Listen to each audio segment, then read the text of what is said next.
Hello, welcome once more to the cellar. Welcome back to the land of dreams, Cat here, and welcome back to Leopard Street. So what are we doing today? So in this episode, I'm going to be putting this brown paint onto this embankment. It's quite useful. I'm going to point out how I got this little street light working. We'll have a little look at that and a little close in on it, which is quite nice. And I'm going to run some trains because trains! Yay! I was going to be doing some ballasting. Unfortunately, I can't. The paint's not dry. Let's get on with it.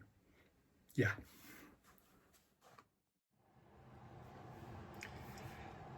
So, last episode, added the plaster bandages, the modelling compound to this new embankment. Before anything else is done here, this now adds a coat of brown paint to turn it down a bit. This end, I have gathered a paintbrush. Yeah, we decided I'm going to do that for the big bits. A modelling brush, which is for the more detailing bits. It's a number 4, but that doesn't really matter too much. I've got a glass of water, I've got some tissue paper, well, kitchen roll, and my normal paint. This is from, I think it might be from the Range. It's just one of those generic, Range or B&M, something like that. So, what I'm going to do first is this bit trackside. Sort of from there all the way along here, and this, which I'm going to have to go around the back to get it all of. I'm going to start off doing the edges, which, to be honest, on this bit I can probably use the bigger brush for. I'm only going to use the small brush as I get near the wall. I'm starting this side because I want this side to be dried first, because I'm going to work my way over here. Once I get to here, we're going to stop. I'm going to run a few drains for a bit while the paint dries, because frankly, why not? Then I'm going to come back and do another coat. The reason I want that to dry is all along here, there's bits that need ballast touching up, especially around under the bridge. Can't do ballast if the paint's wet, so do that first. So what I'm going to do is I'm going to start applying some of this paint, which I do in a fairly haphazard method, sort of like this, all along here. That'll do, don't spatter too much. I'm going to make a start on this, and then I'm going to be back. Yeah, so as I said, I've sped this little bit up. This sequence took about 20 odd minutes to paint. It's fairly straightforward. I mean, I need to get hold of some more of this craft paint. I probably should be blending this into a grey this near the track. In practice, it's going to have ballast over it, so the grey under the ballast is really just in case I miss a bit, you see grey. Around the edges here, if I miss a bit and you see a bit of brown, I'm not that concerned. This is, it's a bit of a modelling brush. As you can see, I'm not bothering with a palette. I'm just squeezing the paint out straight onto the plaster and just using that as a palette, really. You could water this slightly. It would go on a little bit easier and it would sort of soak in a bit better. I didn't. I just used it straight out of the pot. Probably need to go get some more of it, actually, because there's not a lot left. A little bit awkward to do around some of these bits, but this is sort of why I'm using a little modelling brush going round. The idea is do enough of it with the modelling brush that I've got a little bit of a border. So obviously the larger brush can then do the rest without getting too close to anything. A little bit of overpainting onto the scenery in a few places. I mean, it's like down this bit here. There's a little bit goes onto the brick paper. That's all going to get covered over, so I'm not actually that concerned. I think it's remarkably therapeutic painting things like this. I'm normally painting models which are a lot smaller than this and need a lot more care. It's quite nice to be able to just go into this with like a 1/4 inch, 1/2 inch brush and just a silly amount of paint and just enjoy painting it. It really, really does transform scenery. Even just painting it brown and then leaving it brown for a while. This area is going to get covered, not so much with grass. I mean, there will be a bit of grass in this area. It's mostly going to be scrubland. There's a few railway embankments not too far from here I'm sort of borrowing some inspiration from. So let's just say there's going to be a fair bit of ground foliage cover in this area here, which I'm hoping will look alright. Anyway, on with the show. Okay, that's the first coat done. I'm going to have to go and clean these brushes off properly. It's going to take a little while to dry, hopefully not too long. So I'm going to go and sort that out, and I'll be back. Alright, while that paint dries, have a look at this street light up here that I installed in the last episode. Now since then I've got it wired up, I've got it connected to the control system. So if I do this, turn the layout on, it lights up. Goes through its little self-test routine, full brightness, half brightness, goes off, and then with a bit of luck, comes back on. Now that's full intensity. You saw the half brightness bit to start with here. I can dial that down via the control system to see what else we've got. Now, fairly obviously, it's glowing on the back scene and sort of highlighting itself, which isn't ideal. However, this is a railway bridge. Now, I've had some suggestions actually from people who've seen the picture of this. Some have suggested black out the back of the light so it doesn't cast light backwards, or silver it so it reflects more forwards. I thought about painting possibly a pale blue on the back.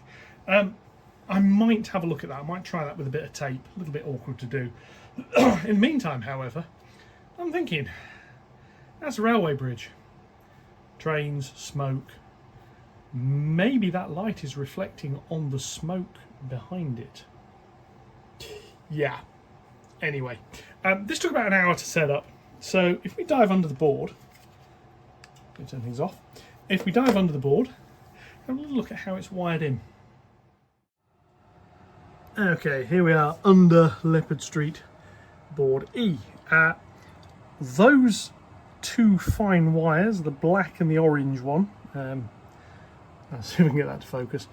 They go up to the light. They're the ones I poked down last time. They terminate into these two little blocks. The one on the left is a 12 volt power distribution line. On the top, this is just strip board and a couple of connector blocks I made. That actually connects up to that. Again, probably not in focus very well. There's another 12 volt block which has got a wire. You might be able to see. Little spade terminal. That goes to the signal box. This black connector wire goes into this little block here. Now this has got three wires on the other side. These don't have ferrules on them because I don't have ferrules that will fit that wire, which is slightly annoying. Very remiss of me, but anyway, so that just is what it is to start with. So that the way these lights are wired, 12 volts is always on. It's switched on the ground return. So that goes into there. One of these green wires is used. The other two are ready for when I drill another hole up here somewhere and the back of here somewhere. There's going to be wires come down for some more lights. So they'll just plug straight into there. I say this took about an hour. It's awkward working down here. It's quite a bad posture, sitting on the floor, reaching up. There's nothing to lean back against. A little bit awkward. Anyway, so those wires run over there.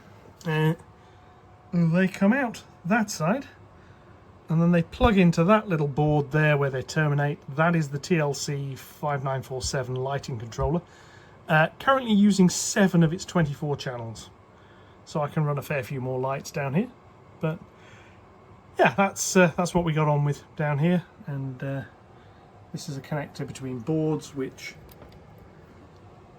doesn't plug in any further than that, but it was hanging loose the other day. This is incidentally, this is the sort of the little clip I use to hold the panels in place. Very simple, it's just a bracket with a screw through it, so I can, I can't use my other hand at the moment, lift up, push that in and what have you. And there's a control board. So, that's the light. Okay, so we have a little bit of a running session. First up is the wonderful little G5 with a small passenger rake. Just scuttling on the upline on the main loop, just wandering past. Beautiful loco. As I've said, I have got some plans for those coaches. Ooh, have I got some plans for those coaches. This is followed by a downline express train. This being the D49, again with a small little rake. Capable of running quite a bit faster than that, but she gets quite noisy, so I didn't.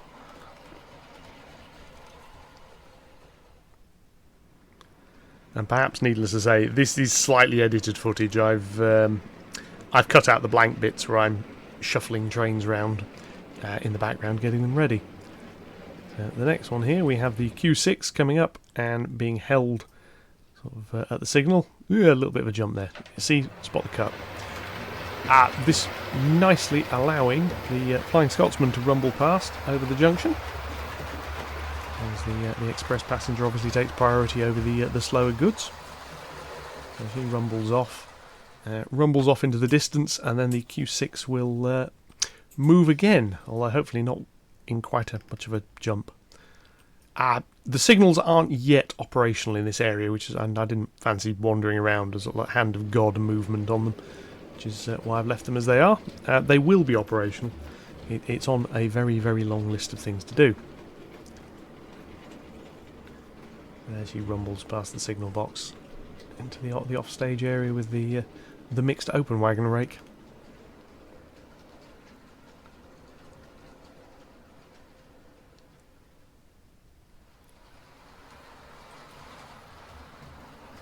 There we get the next one, which is the A2 with the unpronounceable name, and it's Thomson coach rake. As it's going to rumble past, chasing the G5.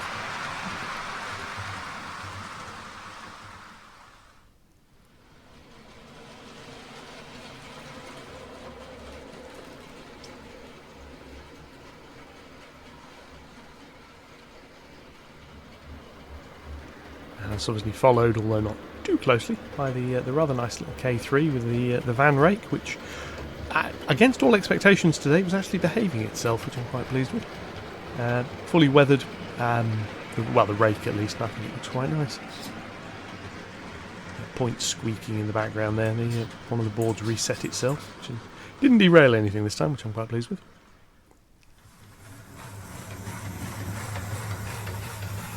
This isn't a sound-fitted loco, despite what it sounds like. This is the N2 on another passenger service, again waiting at the junction for another train.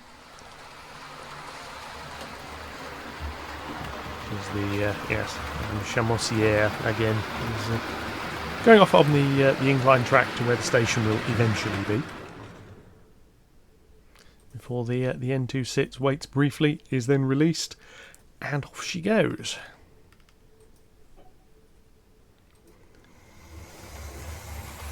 Possibly in need of a bit of a service because the noise is getting louder.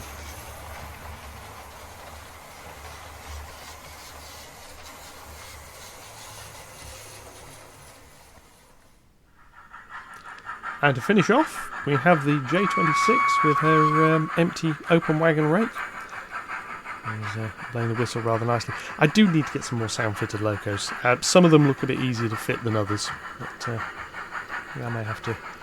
We have to invest in a little bit of sound-fitting technology. Just get some noises going around. So with that, the running session comes to an end as this one rumbles round off into its storage siding, all nicely off-scene. At some point I might actually show the siding side of this when I'm doing this, because this took a little bit to set up to get basically every running loco I've got into the sequence. But there we go. So with that, I will hand back to myself for the outro bit. Okay, so that little running session, the idea was it was going to provide time for this paint on here to dry. It's not dry enough for me to put another coat on. It's not dry enough for me to do any of the ballasting. So that's going to have to wait for another video. However, final few closing words. Up here. Thank you very much. I've had some lovely comments about what to do with up here. One of those rubbery balls with like a quarter cut out or an eighth cut out that you can stick on the corners of furniture has been suggested for this corner. I like that idea. The other one somebody said was to get hold of some pool noodles, cut a slit in them, or cut a quarter out of them, and glue them all along there, around there, and then I could also glue some around the other sides. I like that idea as well. if anybody knows a good glue that will work with the sort of foam a pool noodle is and will stick it to wood, please drop something in the comments, because this is a problem that needs fixing. I thought about putting some hazard tape around it, but yeah. Anyway, so with that done, and we've had some trains running, which I've quite enjoyed doing actually. Needless to say, that section was a little bit edited to cut out all of the blanks while I was trying to work out what on earth to do. At some point, the layout will be automated enough that could be done as an operating session. I'm quite looking forward to watch it. Nothing derailed, which is brilliant. Nothing derailed, nothing exploded. I only had 2 minor collisions in the fiddle yard where trains went a little bit further than they were supposed to. Operator error. Anyway, so with that, I'm going to wish you all goodbye. I hope you enjoy the rest of your week. As always, likes, comments, shares, subscriptions, all more than welcome. Suggestions on sort of running sequences as well. I mean, I think you've pretty much seen in the session today all of the locomotives that are currently running. There is a little bit more rolling stock. I do have some more locomotives. Obviously, I've got the J52, which is in need of a little bit of repair. There's a J73, which is not yet chipped, and there's a B17 that isn't, sorry, B12 that isn't chipped yet. Hopefully they'll be putting in an appearance at some point. And then I'm going to carry on with sort of like refurbing and other bits and pieces. But in the meantime, I will leave you, possibly with some more video of trains running. Thank you very much. Enjoy the rest of your week, and goodbye.